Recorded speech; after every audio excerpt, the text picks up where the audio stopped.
क्या आप home loan की तलाश कर रहे हैं? क्या आपका उम्र 40 के पार हो चुका है? तो बैंक की बताई ये 5 बातें ध्यान में रख लें, वरना हो जाएगा नुकसान। तो विशेष जानकारी से पहले once again very good morning to you all. मैं विकास कुमार सिंह अपने channel bank and fin info के साथ आपके सामने फिर से हाजिर हूँ। और आज के सेशन का डेट 17 अक्टूबर 2024 है। अगर आपने चैनल को सब्सक्राइब नहीं किया है तो तुरंत कर लें। जैसे ही किसी की नौकरी लगती है तो अधिकतर लोग ये सोचना शुरू कर देते हैं कि वह घर कब और कैसे खरीद पाएंगे।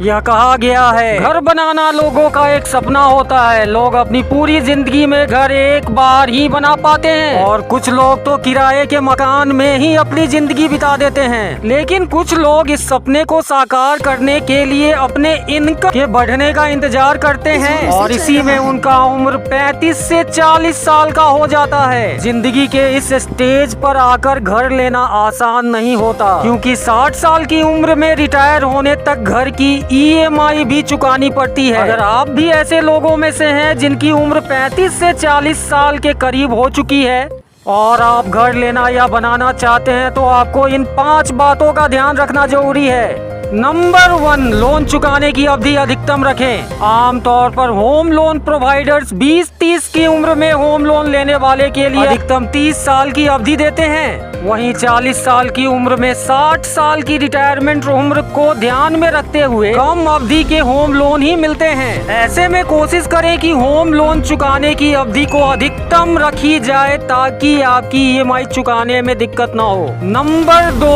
को एप्लीकेंट को जरूर जोड़ें। आपके कामकाजी जीवन साथी या अपने फाइनेंशियल रूप से निर्भर किसी बच्चे के साथ मिलकर ज्वाइंट लोन लेने से आप न केवल अधिकतम होम लोन के लिए पात्र होंगे बल्कि इससे निजी EMI का बोझ भी कम होगा। इसके अलावा आप सिंगल एप्लीकेंट लोन के मुकाबले ज्यादा कनेक्टिव टैक्स का लाभ प्राप्त कर सकेंगे। बता दें कि ऐसे मामले में दोनों ही लोगों को अलग अलग टैक्स छूट का फायदा मिलता है।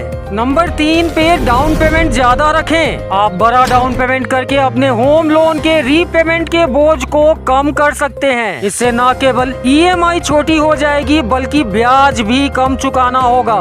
नंबर 4, जहां हो संभव एकजुट रीपेमेंट करें। यह पक्का करना अच्छी बात है कि आपके होम लोन की रीपेमेंट अवधि आपके रिटायरमेंट के साथ साथ खत्म हो जाए। आप बोनस या विरासत में मिले किसी पूंजी से भी एक मुश्त रीपेमेंट कर सकते हैं। नंबर 5, फाइनेंसर चुनने के लिए पूरी तरह रिसर्च करें।